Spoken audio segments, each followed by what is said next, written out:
The Astrakhan-Wandenreich Empire finds its origins in the nations of Astrakhan, Degaran, and the Wandenreich. Astrakhan Degaran, with Yoisi, who would lead as the main emperor till November, when he abdicated in favor of Gumsan, was a nation mostly populated by natives with a small amount of Rathniri refugees who dedicated themselves to the worship of nature. Its counterpart, Wandenreich, with Otaku Kaiser, would rule as a joke of an emperor until being replaced in September with his son Cool World 03 AS. Could not be more different. Wandenreich consisted mostly of Rathnir refugees, with a small amount of natives called Silburnians. The Wandenreich shunned nature and solely believed in technology and industrialization. These two proud nations had to politically fight for their claimed territory in Eltam, with both their lands being regarded as disputed in the very beginning. These two very different nations were very different, but as so often opposites attract. They quickly allied, and later on the 31st, after weeks of working things out, united under the newly formed AWE, with Silburn as its capital. This was mostly caused by the neighboring Ravengard gobbling up nations in the area at a rapid pace. The AWE would grow quickly in territory and population. As the server had loads of new people arrive, it would until modern day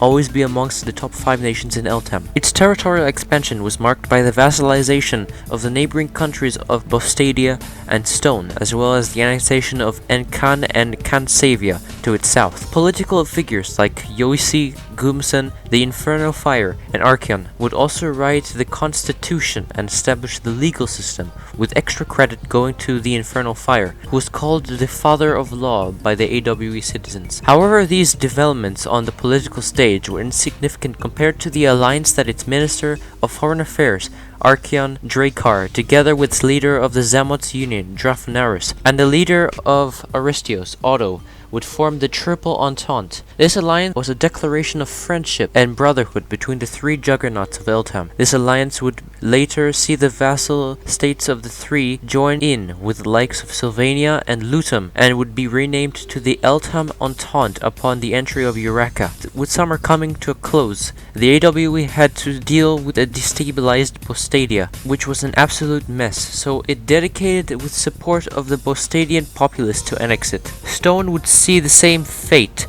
but would be split amongst the AWE and Sulia, for which the AWE would hold a grudge against the Sulians because they may or may not have intentionally destabilized Stone to grab land. The AWE would have its revenge months later.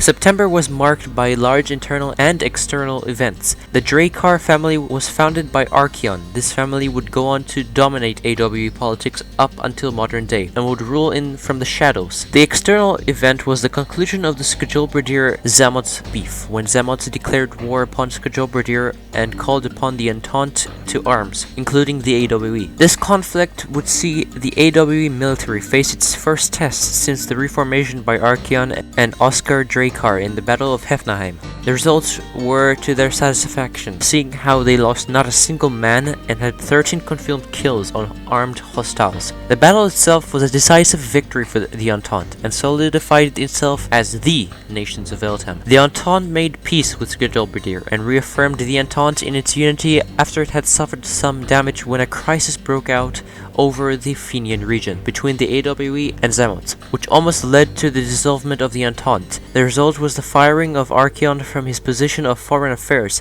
and the splitting of the Fenian region by the two world powers. October would not just be marked with the Entente victory over Skjolbredir. The AWE would have 2 coup attempts, which were mostly aimed to banish or execute the Dracar family, which at this point were the epicenter of AWE politics. These would both fail, resulting in the leaders being executed or escaping and living in exile. The following month saw the invasion of Aurora by the now Eltam Entente, in which AWE soldiers would admittedly not play the largest part. They would however show up with 30 soldiers at the battle. The Entente would go on to win the battle and would receive 20 million of Aurora, of which the AWE got not a single penny, angering certain AWE officials. With the AWE being confident in its military and the militaries of its allies be none other than Archeon Dracar to demand the return of Stone land, which had accordingly to him been stolen by the Sulians from its rightful owners. Sulia at this point was owned by Plagatia, who were hated by Goonguard, formerly known as Ravenguard. These two former rivals would team up to destroy Plagatia and soak their soil with their blood.